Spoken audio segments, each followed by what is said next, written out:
All right. Awesome. Welcome, everyone. Thanks for joining us for today's webinar. I'm super excited for this conversation with our freight farmers based in California. Their names are Michael Jochner and Christy Souza, and they operate 2 container farms that grow lettuce to feed the students in the Morgan Hill School District.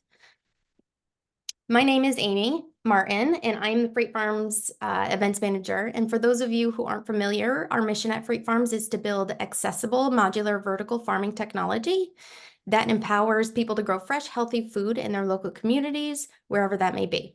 We are most well known for our container farms, which we'll talk about a bunch throughout today's conversation. And you'll be able to see how you can integrate a freight farm into your school's programs. We are going to cover a lot in this conversation, so after a quick introduction, we'll jump right into why they chose freight farms, what the decision-making process looks like, and who was involved, what vertical farming looks like for them in their school, the impact that this has had on their students and staff, and what the future of farming looks like for the school district, and a whole bunch more in between. It's a ton of great information that we're going to cover, and it'll be great for everyone who's listening. After that, we'll just cruise right through advice for other educators, and then we'll jump into a live Q&A session at the end. Be sure to put all your questions in the Q&A section on the bottom of your Zoom panel. We'll be answering them as we go and addressing them at the end. Lastly, this entire webinar is going to be recorded, and we'll share that within a few days. All right, let's jump in. Let's meet Morgan Hill Unified School District. All right. So before we jump into the specifics of the school district, why don't we have you two introduce yourselves to our attendees? Yeah, thank you for having us. My name is Michael Jochner. I'm the Director of Student Nutrition for Morgan Hill Unified School District. And I'm Christy Souza. I'm the lead farmer for Morgan Hill Unified School District. Awesome. All right, let's set the scene for everyone. Can you provide an overview of the school district as far as how many schools there are, number of students, how many farms you have, how many lunches you serve every day? Yeah, at MHUSD, we have 13 schools in the district. There's a total of 8,000 students. We feed anywhere from 3,000 to 4,000 lunches a day. And we have 2 farms. Our first farm, both farms are located at both of our high schools. We have 2 high schools, 2 middle schools, and a continuation high school and 8 elementaries. Perfect. Just to be clear, everyone can see the presentation, correct? You don't see 2 slides? Do you guys see the presentation, or do you guys see 2 slides? Okay, perfect. All right. So let's talk about why freight farms. Michael, how did you find freight farms back in the beginning, and why and how did you know that this was kind of the next steps or the right steps for the nutrition department at MHUSD? Yeah, so I've been a chef my whole life. I've always done farm to table type cooking events and restaurants. After my restaurant career, I got into corporate dining, where I was one of the executive chefs at Google. Google was one of the first purchasers, I believe, of a freight farm. I remember them having a leafy green machine a decade or 2 ago. And when I saw that freight farm located at Google, I was mesmerized by it. I had never seen anything like it. I didn't know you could grow food in such a manner. And I knew that if I ever went to another location where I had the opportunity to grow food for whatever program I was part of, that I wanted to bring that technology along with me. And so we embarked on purchasing our first freight farm back in 2021. Awesome. And what were your first initial goals with wanting to bring this into the school district? Yeah, it's kind of funny because when you think of the school district, you think of education as their primary mission. And while that is true, as a director of student nutrition, my primary goal is to provide the students of Morgan Hill with the best quality food possible. We've taken a lot of steps towards making that a reality. And one of the lofty goals that I had was to be able to grow my entire salad bar. So you wouldn't think that maybe being in the middle of the Silicon Valley, Bay Area, that we could achieve such a goal. And I knew that I had this technology kind of in my back pocket from the Google days. So I felt like, why not tackle lettuce first? Amazing. Yeah, it's definitely interesting that when you first told me that in our previous conversation, we always typically hear our K through 12 or just our education customers, their goal is STEM and CTE, FFA education. And then it's kind of a plus or a bonus that they're also able to feed students or donate it back to the community. Unless it's, of course, higher education, dining halls in universities, things like that. But it makes you stop and think, at least when you told me that first, that was your goal. Of course, like, why wouldn't you want fresh, hyper local produce for your students and your staff year round, especially in an area that you can't grow year round? So I think that is awesome. Yeah, at the time I had read some case studies, I think Freight Farm goes back as 2015, 16, maybe even earlier, where several K-12s were exactly as you mentioned, owned by or operated by the ag team or a CTE team. I reached out to those schools and really they had no kind of like full scale production style notes. And like you said, most of the lettuce was, under a microscope or being tasted or, more sciencey type applications. But I knew that the farm running at full power produced a ton of lettuce. Even the leafy green machine back in the day was kicking out a lot of lettuce for Google. And so I just knew that this was the right path for a K-12, that we could have food sovereignty over our own lettuce. Yeah. And I think it just forces students or kids to learn about where their produce is coming from. And if they were eating lettuce before the farms came into the school district, and then afterwards, and just noticing that difference, or maybe, I mean, there are people out there who don't have access to fresh produce, and maybe this is their only time that they get fresh produce. So it's definitely more than about the education. So I love that. All right, let's jump into the decision-making process, because we know that you wanted to bring the farm to the school district and incorporate that it could grow lettuce, etc. Tell us a little bit about the stakeholders.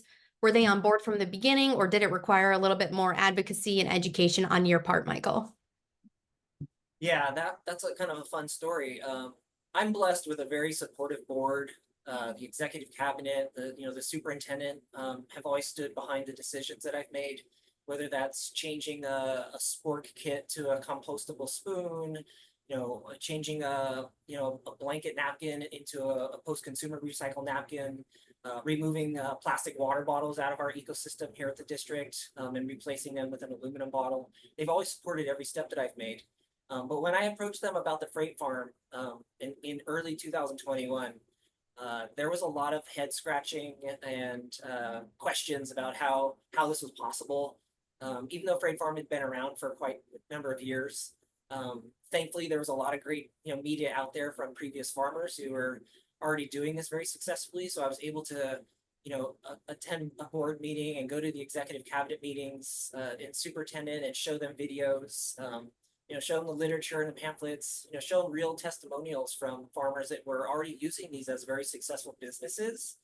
And as a nutrition department, my job is, any public school district's nutrition department, our goal is to break even with the dollars that we bring in. So I get a reimbursement rate from meals that are enjoyed by the students, and I'm supposed to take that money and reinvest it back into the program.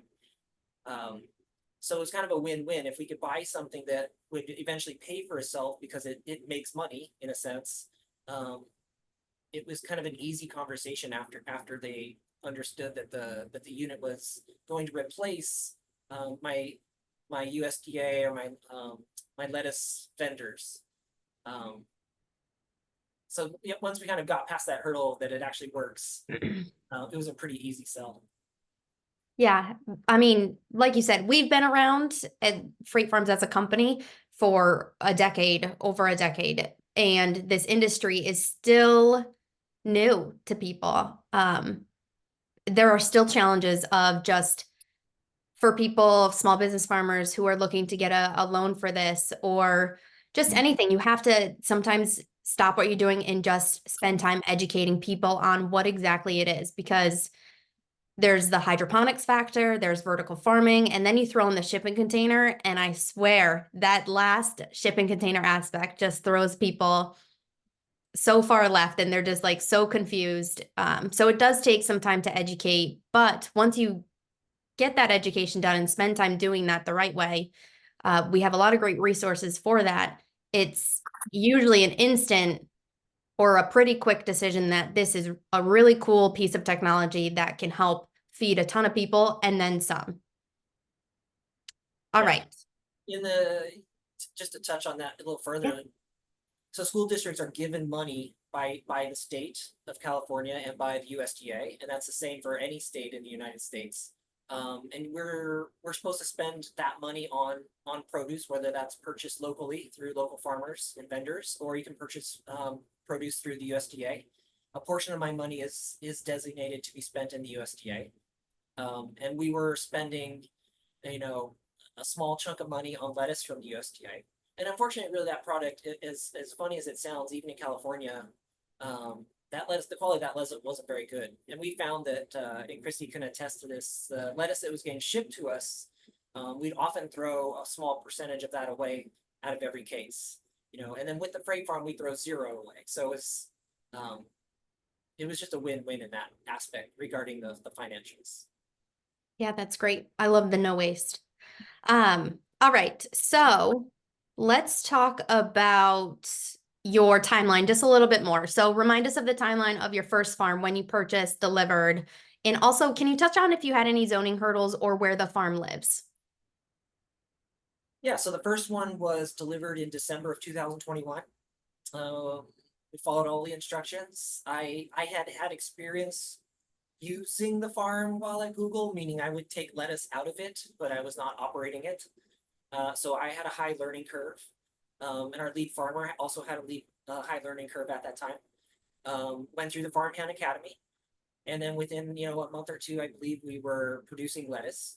So that would have been January, February. So we were able to kick out some lettuce for that 21-22 school year. The CARES Act that was given to school districts provided some extra dollars that we used to buy that first farm. And then in December of 2022, after I had proven that the farm was making money, or saving us money rather, we then turned to the general fund and went back to the board and back to the executive cabinet and asked the general fund to purchase the second farm. That second farm was delivered in 2022, and again, we were up and running by January, February of 2023. That's great. So how did you decide on where to put the farms, which schools, and why those schools? Yeah, as you can imagine, things cost a little bit of money in California, and school districts are, 10x that. So thankfully, we didn't need any zoning, we didn't need any permitting, because we were putting them onto school property. We were not modifying any buildings or structures, and we weren't, necessarily improving the land. We were setting down essentially a mobile farm. We hardwired everything into the properties, so we ran the water and the electricity and Ethernet cables.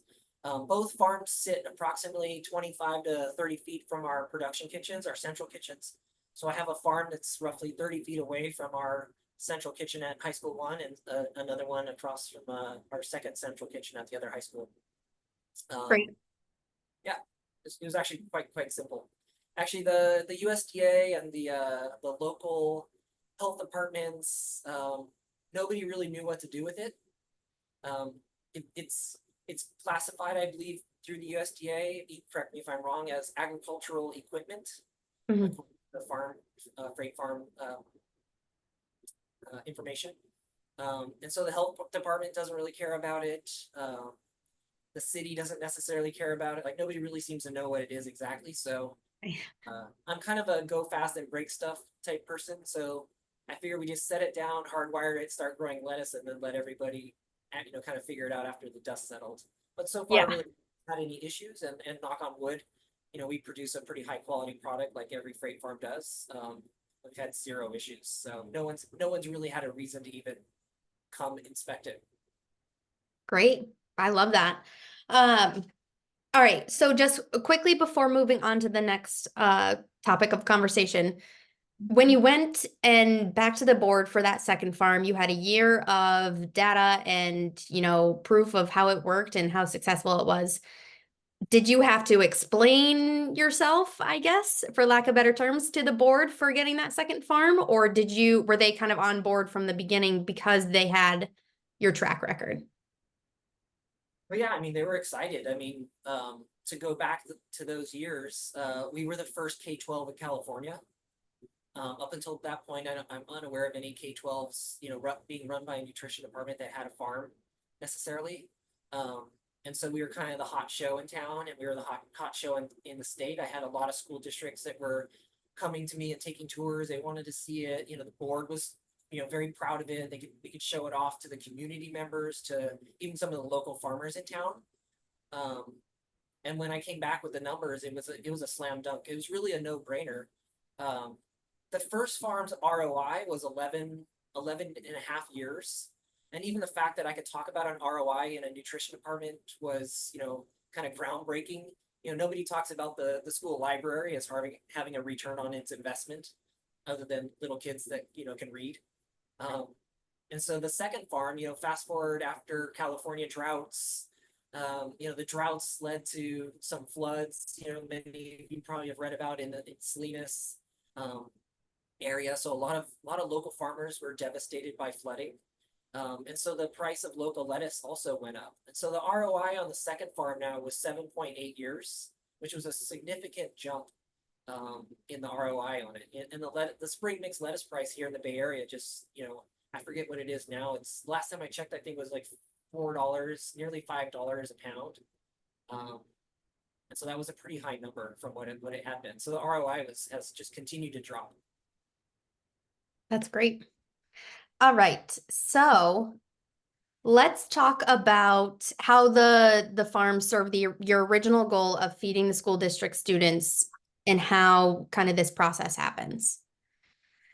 So we'll talk about the delivery and storage process of the lettuce in the next section. So let's just start with the students and staff. How are they served the lettuce, and how is it incorporated into the lunches? So we harvest the lettuce in the freight farm itself. Like I said, we put it into Lexan tubs. I think they're 12-inch tall Lexan tubs. We walk them 30 feet to the kitchen. They go directly into the refrigerators here. And then I have a warehouse team that delivers those Lexan tubs full of living lettuce directly to the school sites. And then between the warehouse manager and the school sites, they make sure that the schools have enough lettuce for their daily needs. Awesome. So does every school have a salad bar, or is there lettuce throughout different parts of the cafeteria? Yeah, that's a great question. We have 8 elementary school salad bars that feature local and organic produce along with our lettuce. And then at the middle schools and the high schools, we do chef salads, which are basically grab-and-go style salads that you might see at your local supermarket. We do a Cobb salad, we do a Caesar salad, we do a chicken ranch salad. So we have all of our own chef salads at the secondary schools. Prior to the farm being incorporated, did you have these things already, or lunches already offered? Did you already have a salad bar? Did you already make pre-made lunches? Yes. When I started, no, the salad I started 7.5 years ago. A lot of our produce was wrapped in plastic. We were not doing fresh salads at the salad bars. And there was not a chef salad that was being offered at any of the high schools or middle schools for that matter. And then as I evolved the program into more scratch cooking, we were able to start stocking the salad bars with produce that we could source through the USDA. And then once post-COVID, we made more local farming connections, and we were able to source more produce locally. And of course, simultaneously, we had our first freight farm installed, and we began growing all of our lettuce for all those locations. And then I wrote a couple quick, generic chef salad recipes, and we trained the staff at the high schools. And then that just trickled down this year and last year to the middle schools, serving chef salads as well. Great.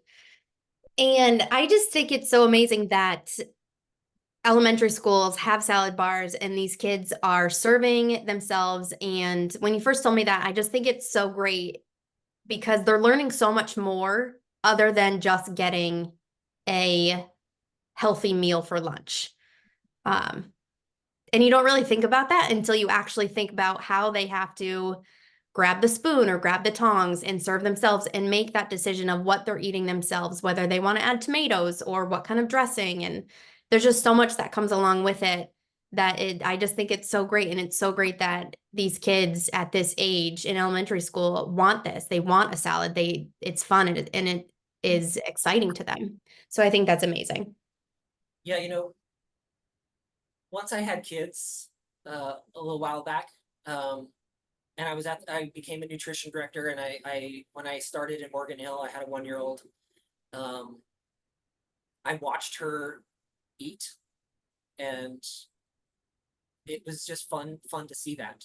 And to translate that into a living salad bar where there's lots of different options, and having little kids, to your point, manipulating tongs or using a spoon to scoop out cherry tomatoes or tongs to grab local strawberries has always been super fun for me to watch. And I know that the nutrition team has enjoyed that transformation of the salad bars. And we've never, I get upset if I hear about my team scolding a kid for taking too much lettuce or taking too many, cucumbers or strawberries or broccoli or whatever it is. I encourage it. I think, we're all learning, including a first grader. And if a first grader piles his little plate with a ton of lettuce and, one cucumber, like that's cool, and then like let that moment happen and let that child experience it, and then the next day, I've always put my money where my mouth is. I bet you that kid doesn't show up to the salad bar again and take a big pile of lettuce. They learn how to make those decisions. They learn how to make those choices, and now they take little lettuce. They put a couple more cherry tomatoes. They put a couple more strawberries or a couple more cucumbers, whatever it might be. So you're right. They do learn, and the nutrition department in a cafeteria is no different than any other location on a school.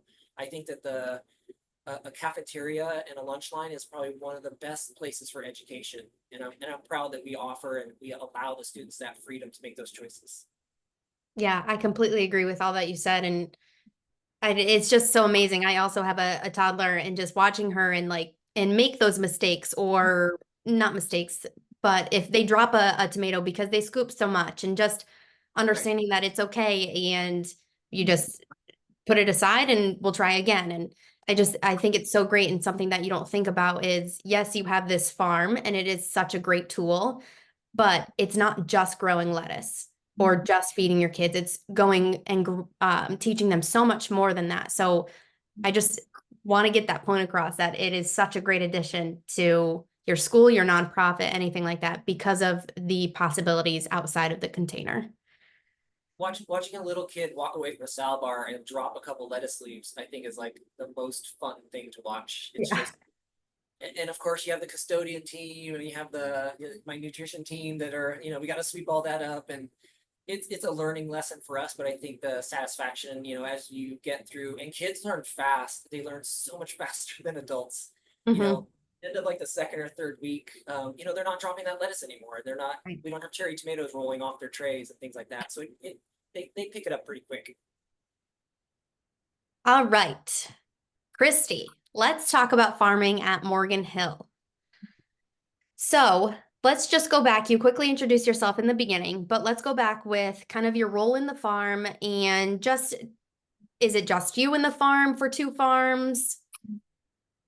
As of right now, it is mainly just me. I do have some helpers, a couple hours a week that come, 2 different sets. We have the workability program, with some students, and they come and help.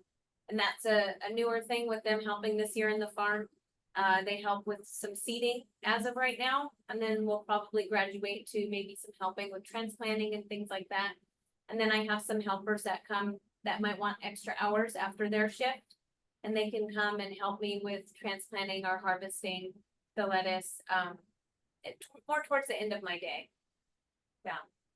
Great. So take us through, what would you say your day-to-day looks like in the 2 farms, or split between the 2 farms? Well, I mean, every day I come in and I check for just anything mishaps or anything, make sure everything's working properly. I check the nutrient levels. Mainly the way we have it worked out, each farm, we're seeding, harvesting and transplanting. So if I'm harvesting and transplanting at this location, I'm seeding at the other location so that we're harvesting on alternative weeks. So we harvest one farm every other week, and that is sustainable for the whole district. Awesome. What was the learning curve like for you? I know Michael had mentioned he did Farmhand Academy. What was your learning curve like? I did the Farmhand Academy as well. I was also helping before I got the position, working extra hours with my time after my shifts with the school district. And so I learned how to do the transplanting, seeding, the harvesting. I learned how to do the water changes and the foam changes. The rest I learned from Farm Academy and from Michael. Michael really gets down into everything and learns every aspect. So he was a great instructor on things, or he would tell me to try to figure it out.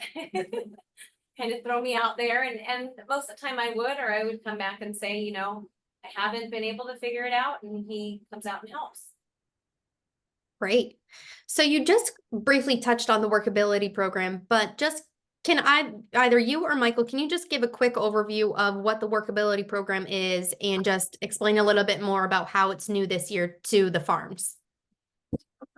I can. The workability program is with our special needs students. We have some that are in high school, and then some have graduated from high school that do like an adult program.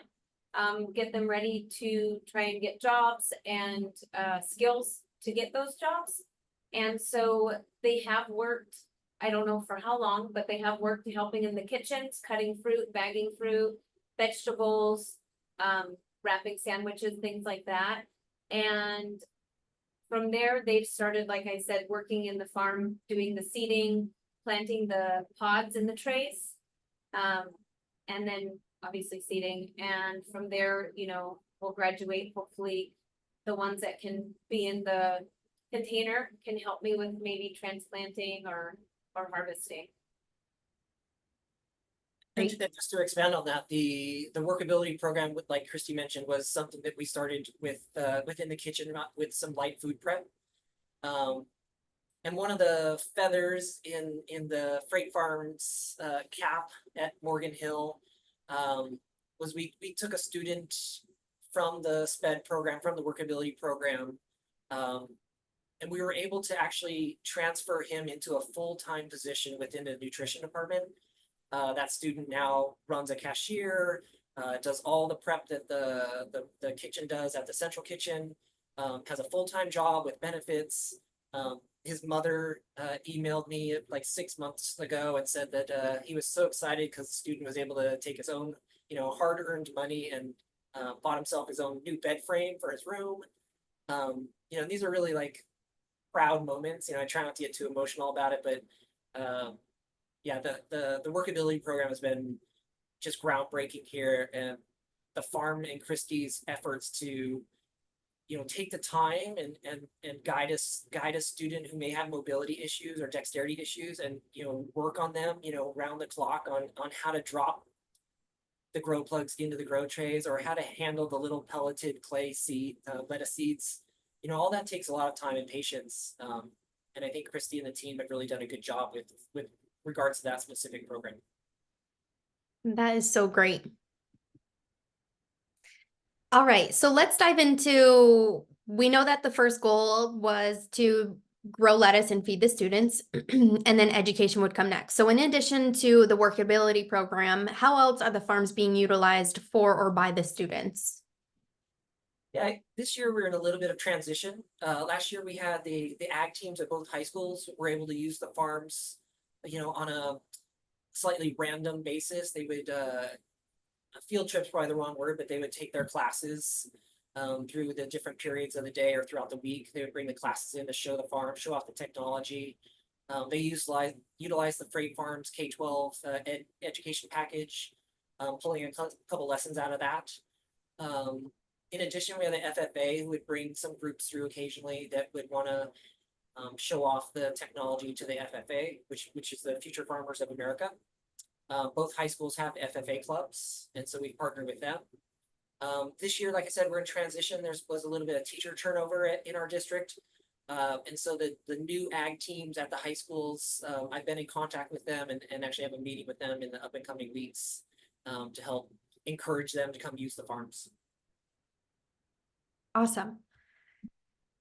So let's discuss a little bit more about how you get the lettuce to the schools from the farms. You touched on it a couple slides back about your central kitchen, the tubs, but just want to focus on that a little bit more.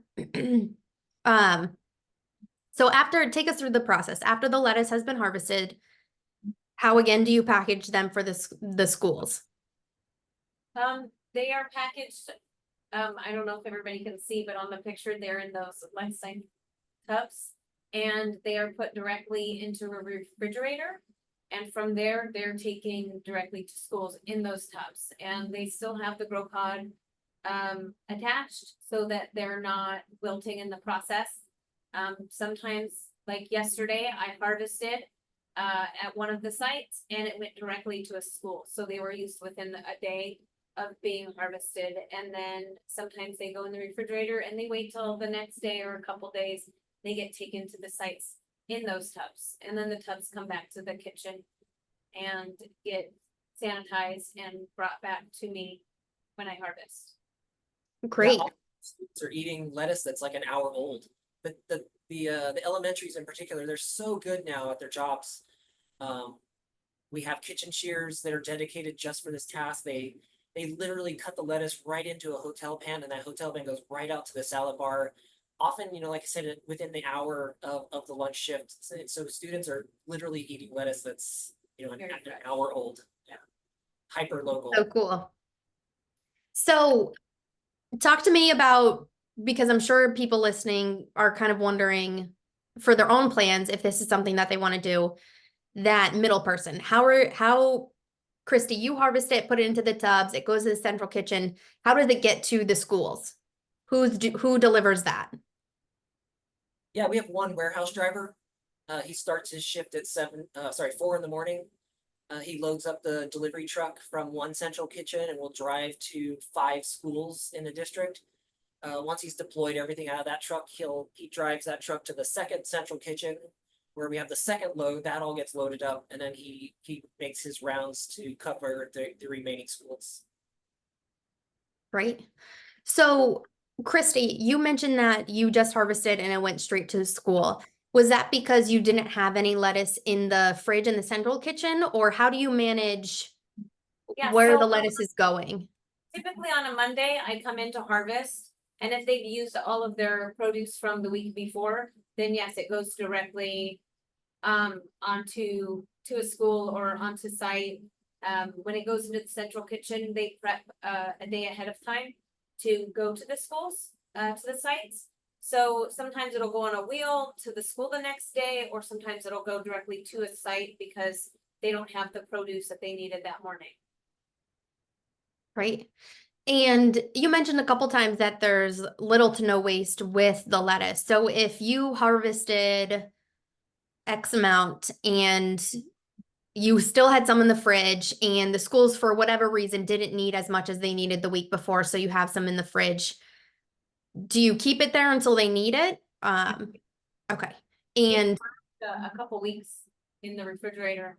We just, the girls, the staff inspects it, and to make sure it's still viable, not wilted, not, I call it sad looking. And usually it's not, because it still has its root attached. And then once you put the lid on it, it keeps a humidity that keeps everything happy. yeah, which is so great. Even without the grow plug, this lettuce can last quite a bit longer than the lettuce you buy at your grocery store if it's not a locally grown lettuce. Because you have to remember, a lot of, at least in Boston, where Freight Farms is out of, our lettuce is traveling thousands of miles, whether it be from California or wherever it's coming from. So it's already that much old. by the time it gets to us, and then it sits in our fridge for a couple days and it's already wilting essentially when you buy it. So we just have to remember that it is one, so great that you leave the grow plug on, because essentially it's still living, it's still attached to its root. And then that you don't have to waste it because it can still be fresh, a week, 2, 3 weeks in the fridge until it's ready to be used. So it's awesome that there's little to no waste with it. All right. Anything else that you want to add on this? I think it's so great that you guys created your own little system of, the word of mouth from schools to the warehouse driver and just getting everybody what they need when they need it without having it be kind of just what you need at the time that you need it. Yeah, I mean, over the summer, because we were blessed with 2 farms, we turned one down and did some cleaning that we hadn't gotten to in a while. Not to say that the farm was dirty in any regards, but it was just a nice opportunity, and that we had the time we could take it to do that. Which meant that we had some farm that we had some lettuce we had grown from that farm that we turned down. So I went down to the local restaurant here in town and offered them the lettuce basically at cost. And all I really wanted out of it was just for them to put our name on the menu and just say that it was grown by the school district. And so the first round of lettuce we brought had been harvested maybe 4 or 5 days prior. And then he called back the next week and the chef wanted some more lettuce. So we brought him some more lettuce, and I openly told him now that the lettuce was now 2 weeks old. And he still said that it was the best lettuce that he had seen. And this is a restaurant in California, so you can make your assumptions that everything's perfect and sunny in California, but it's not. So, his vendors were also, for whatever reason, struggling with lettuce. So he loved our lettuce. So then it became a game to us, like how old could we send the lettuce to a professional restaurant that was serving paying customers? How old the lettuce? And I think we tapped out somewhere around 3 weeks. And I had brought some new lettuce just kind of as here, take the new stuff. And at that point, the 3 weeks, he was like, all right, I'll take the new stuff now. So it does last an incredible amount of time. Even I was shocked at the shelf life. Yeah, same. All right, so let's jump into the impact on the students, staff, and community that this has had. So can you just explain how or what some of the reactions have been from your school district on this fresh produce that you're serving? Well, I see a lot of little salad eaters at all of our K-8s. So right away, I already know that we are using more salad at the K-8s. At the high school level, middle schoolers and high schoolers, they're generally just too cool for anything. So getting like an honest answer out of a high school kid, whether they like a salad is kind of a challenge. Right. But I do like to share one story. It was the end of the day. All we had left were the chef salads, and this big high school football player comes up to the window and like leans down to like talk to our school nutrition professional. This little lady behind the counter, and she's like, I'm afraid we're all out of everything. All we have are the chef salads. And he likes, with a little bit of sarcasm in his voice, he goes, what do I look like, a salad guy to you? And she's like, well, universal meals in California, so the meals are free. So our joke with everybody is, why don't you go ahead and just take the salad? If you don't like it, we'll refund you. Of course, that just gets barely a smile out of your average high school student. 4 minutes later, this guy comes right back to the same window, talks to the same woman behind the counter, and he was like just enamored with the salad. He's like, this is the best salad I've ever had. He goes, I just want to like apologize. He's like, you've turned me into a salad guy now. And so from that moment, we have members of the football team even coming and picking up our chef salads because it's crunchy and it's, the 4 types that we grow here. I think we've selected a really good blend as far as you can see on the wall there the colors and everything that are down there. We also try and do a mini romaine from Johnny Seeds. There's a little mini red romaine, and the other high school has their colors are red and gold. So we do like an Ansobrato Caesar salad when we're growing the Caesar, when we're growing the romaine. So we typically grow 4 plus 1 types, and the students have loved it. It's been really well received. Amazing. And what about has anyone from the community outside of, your students or staff, whether it be a parent or just, I guess kind of like that restaurant of, do people know that this is what you're doing and have they tried it and what do they think of it? Really, I don't think we've had a real good opportunity to show it off to the community because we're on school grounds. Mhm. Can't just walk onto a school Right. for obvious reasons. And so we really haven't. My goal wasn't really to. I didn't really need to showboat that we have this tool here to the community. It's really just been primarily for the kids. Yeah. It never really even occurred to me to display it at a community event or show it off to the community. But maybe I should do that now that you say it. I do.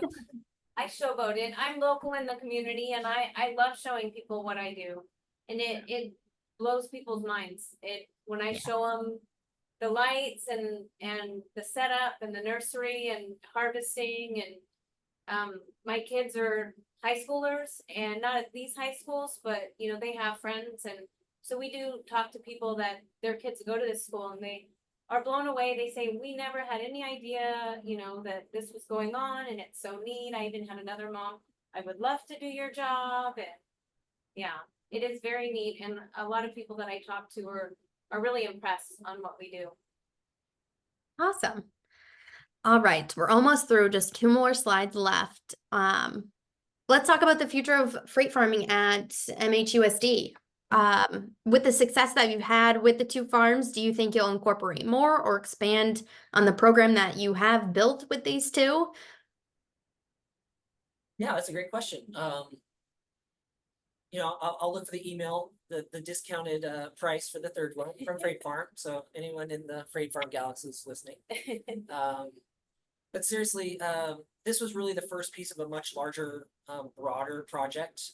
The project is called Farm Tech, and Farm Tech right now is a proposed, very much in reality, piece of property at one of our high schools. It's 20 acres of land.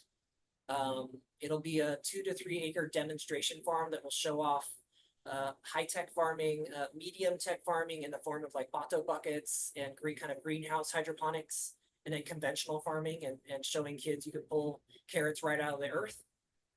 It has windmills and solar, so we're going to be demonstrating a lot of different technologies. And one piece of the farm tech puzzle is to get a 3rd farm and put it at the demonstration farm location, so that field trips from our elementary schools or tours from the community or tours from members of other cities or counties here could come to that single piece of property and see all the different types of farming technologies that exist. So really, yeah, we are a recipient of the California Department of Food and Agriculture. They have a incubator grant. We received $200,000 to build out the farm tech vision, along with 192 other grant awardees. So thank you to the CDFA for that money. Yeah, so the final piece would be the realization of the farm tech vision, and to have a 3rd farm specifically on that ground. The farm tech land is a little bit further away from the farm freight farm. But I would really love to have a 3rd farm sitting on that property that children of all ages, kids, adults included, could come and see the various types of farming technologies that exist. Awesome. All right, and lastly, before our live Q&A, so there's still time to put in some questions if you haven't already, do either of you have any advice that you'd like to share with anyone else who's listening that may be in the education field specifically about wanting to either revamp their nutrition program with something like this, incorporate a freight farm into their curriculum for STEM or education purposes? Anything that you want to share as for advice? I think the biggest piece is to kind of go for it. The financials speak for themselves. They're designed to make money. If you're not using it, if you're a if you're a K-12 or a college campus, obviously the science and the agricultural pieces are amazing. I would encourage everyone to, if you're in the education sector, to reach out to your nutrition departments, because this is an absolute win for any nutrition department. I don't know of a single director in the Bay Area that I talk to and my colleagues that, aren't impressed with it. They know this is the best lettuce that you could possibly get. And that the Farmhand Academy is the real deal. I mean, you should not feel, it's a lot of high-tech stuff in here. There's a lot of computers and, you run it through the cloud and you can check it on your phone. Like, it's all super high-tech, but the nuts and bolts of it, I think once you're through the Farmhand Academy, you're well equipped to run this farm. It's not overwhelming, I don't think. It does take the hours, everything on the website, and I'm a stickler for accurate websites. The Freight Farm has done an amazing job with, accurate information. 30 hours to run the farm is right on the head. Sometimes we're under it, sometimes we're over it. And I think 30 hours is very fair. And I think that the Farmhand Academy really equipped, Christy to run it. And our previously farmer also was an academy graduate. And he ran the farm equally as well. There's really just probably that upfront cost of purchasing and installing, but if you can go to a board or you can go to a superintendent and show an ROI, I think that speaks volumes to how solid of a program that Freight Farm has developed. And I'm not paid by Freight Farm. Nope. But in Freight Farm, I think I got a free hat once, so. I think I got a black I shirt. think we have a shirt and a hat, which we love. But I sound like a fanboy because, I would not have invested public school dollars in something that I felt was going to fail. And I take that very seriously. My financials in this school district are a very serious thing. We play with a lot of money. And I take that very seriously. So in all seriousness, the Freight Farm product is bulletproof. And I looked at other ones. There was quite a few out there at the time, but this technology is definitely very resilient. Awesome. Whenever I have issues if I have an issue or a question, not that I have a lot, but I reach out to support and they're always very helpful. Yeah. Very informative, very detailed. Yeah. So whenever I have something that I can't figure out, I've been able to figure it out with support. Yeah. Great. Christy is also not paid by Freight Farms.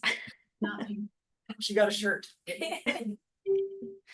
All right, so that brings us to our live Q&A. So we have a little bit of time and a whole bunch of questions. So I'm going to stop sharing my screen and we'll just kind of rapid fire go through them. And these were asked by the people listening. So we appreciate you sending them in. And all right, so let's just start. Given the relatively mild climate of California, there is little need for insulation for the vertical farms, I imagine. What does this mean for schools in a colder climate? I guess I'll take that one.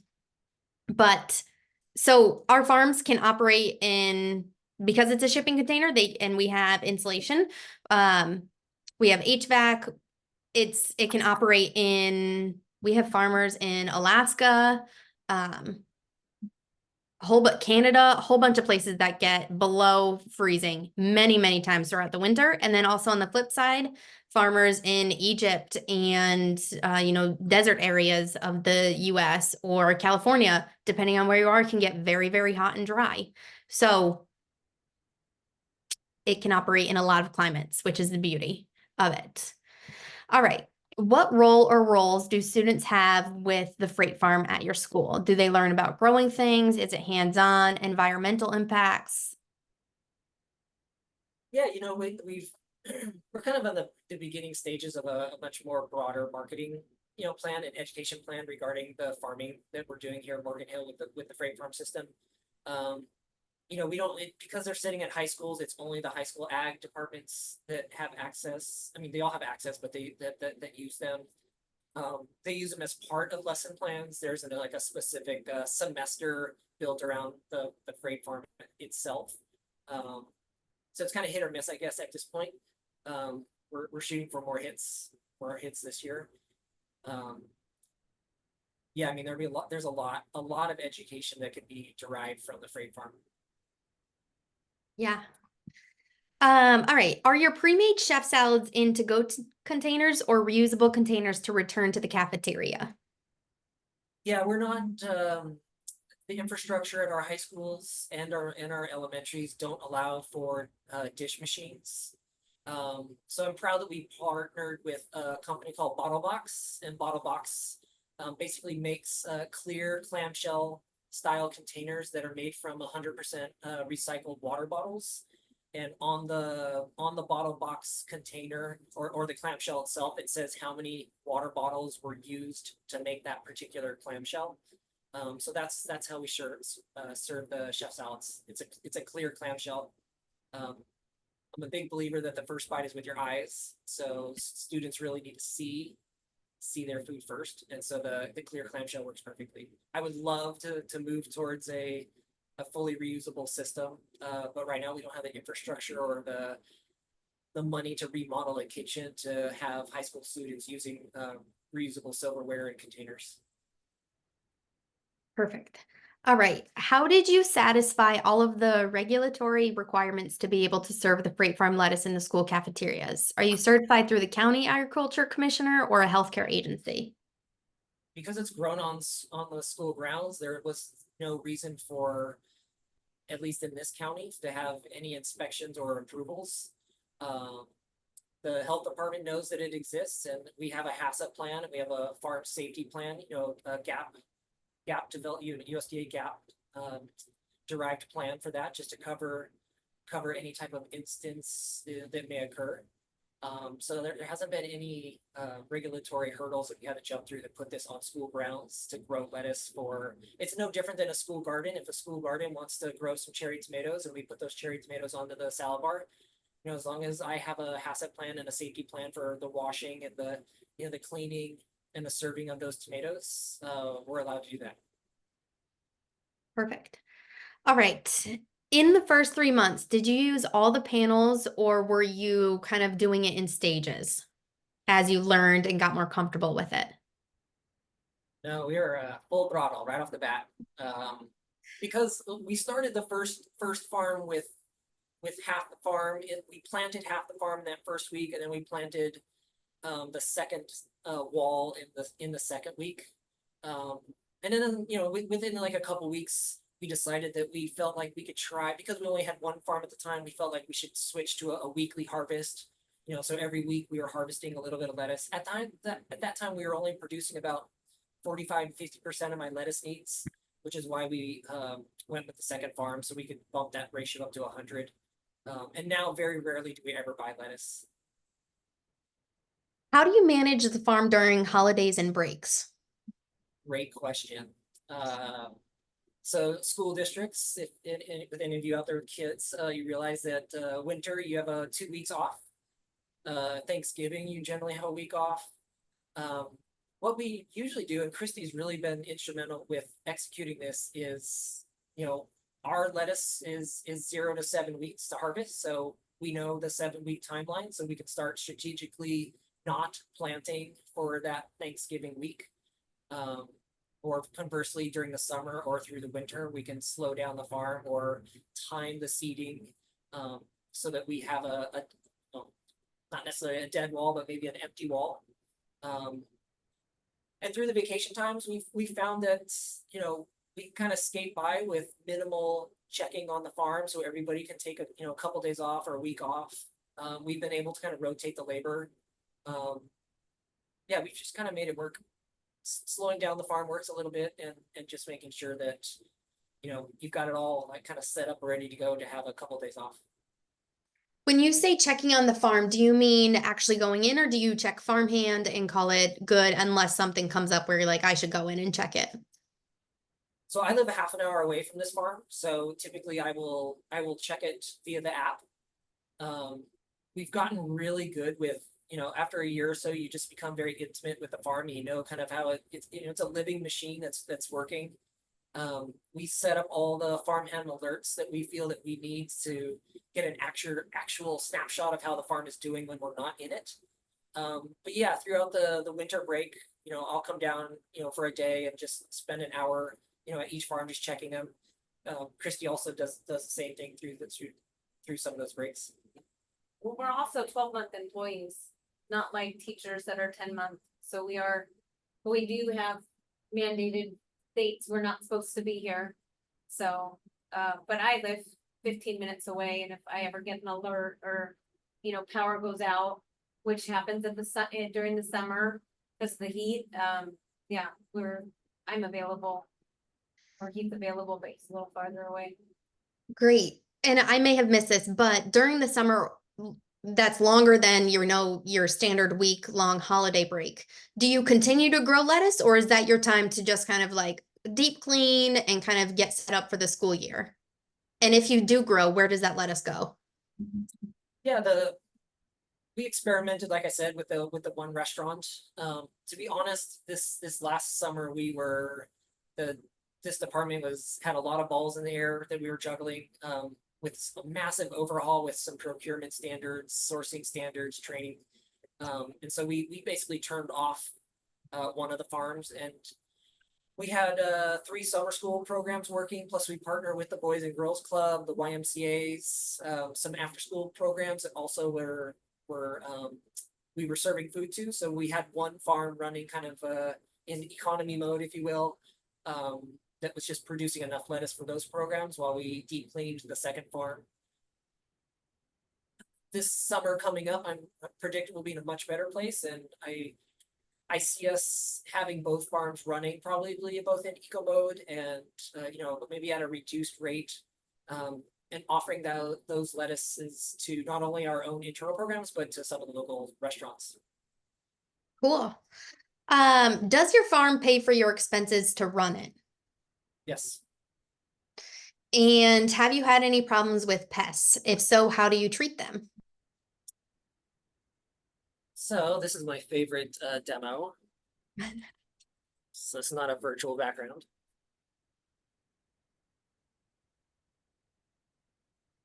That's one fly strip. I put the fly strip up in January. Yeah, sorry. So I put that up there because I love that. I love the pest part being part of the discussion of this operation. We have 2 fly strips that hang, and that's all that's ever really gotten into the farm. As the experienced farmers know, like once they're flying, they're really not that bad, not harmful to the lettuce. It's more the larva and stuff that wants to eat the roots that's kind of detrimental. We also installed an air door over the front entrance of it. So there's our air door. So when you open the door, it creates a good air shield. So generally, there's little to no issues in the farm with regards to pests. Yeah, pests are natural some of it. So like you said, those fly traps, we have 2 farms in Boston that we operate at our headquarters, and gnats or flies just kind of come with it. And then on the flip side, you have ladybugs, where we've released into the farm to help with, like, they're a good pest. Personally, ladybugs are freaky to me, so I wasn't a fan, but it's all about also how you take care of it. Making sure some of our farmers have, a farm station where they change into their farm shoes and get all situated and then go into the farm, not leaving the door open, just being aware, especially if you're bringing this into a school. It's not impossible to have a lot of people coming and going, whether it's for classes. You just have to be smart about it. And we do have resources, and like Christy mentioned before, we have a whole support team that can help diagnose and give you a treatment plan and things like that if it did come to that. Yeah. All right. Well, you can always ask the farm community on your guys' website. Yeah, definitely. All right, one more question because we're at time. How often does the power go out or how hot does the summer heat have to be for the farm to shut off on its own, from your experience? Unique questions. So well, if I heard the question correctly, the power has gone out a couple times. generally not long enough that has been detrimental to the farm. Morgan Hill summers can clip 105, even maybe 110 occasionally, but we have pretty warm-ish, relatively speaking. I don't know to everywhere else, but it's not uncommon for a streak of 90s, 95s. The other part of that question was the farm doesn't shut off. Like there's no safety setting that's like, oh, you've reached this temperature and now the farm shuts off. One farm hack that I'd like to just share with everybody is, and this came from a very experienced HVAC installer. He recommended you buy the little $30 mist systems on Amazon, and you put a little bucket of water, or a rather large bucket of water, next to the back of your HVAC system, and you zip tie the little misters to the front of the intake, where the radiator is. And then I bought a little cheapo thermostat, and so when the air temperature outside the fan that's circulating hits whatever temperature, I forgot we set it to, like 100, like 107 or 109, the mister kicks on and it blows cool mist air over the radiator, which then helps keep the farm running optimally. So yeah, that's my one hack that I like to share, and it works great. Awesome. I love when farmers share hacks because it's just something random and maybe a little quirky that you learned along the way, but it works really well and others may not know that. And also just to touch on power outages, we do recommend, the farm does not come with a generator, but we do recommend if you're living in an area that experiences a lot of like natural disasters, whether it's the Caribbean with, hurricanes or anywhere else, we recommend getting a generator just to hopefully avoid a whole farm outage of plants. All right, we are 2 minutes past time, and I just want to be conscious of everybody's time. Christine, Michael, thank you so much for joining me today. This was a great conversation. There were so many more questions that we will follow up with everybody afterwards. Your account executive will reach out and make sure you get the resources and the answers to your questions. Like I mentioned, this was recorded and I'll send it out within a few days once it's done processing. But again, thank you both so much for taking time out of your day to join us. And for those listening, we appreciate it and hope you have a great rest of your day. Thank you. Thank you. Take care.